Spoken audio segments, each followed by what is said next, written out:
এখন আছি জয়নগর স্টেশন আর যাবো কাকদ্বীপ স্টেশনে। Hello everyone, welcome back to my channel.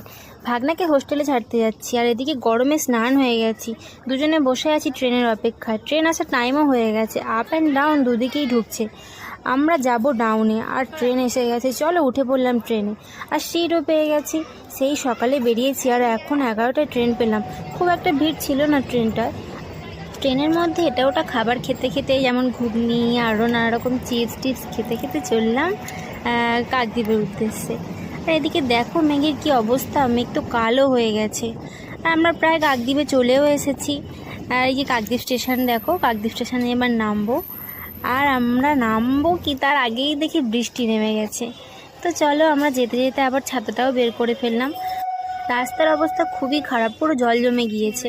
আর হাঁটতে হাঁটতে টোটো স্ট্যান্ডে গেলাম আর টোটোয় বসলাম। টোটোয় করে যাচ্ছি পুকুর বেরিয়ে, আর ওখানে বোনের সঙ্গে দেখা হয়ে গেল আর বোনকে নিয়ে চললাম গঙ্গাসাগরে। টাটা বন্ধুরা।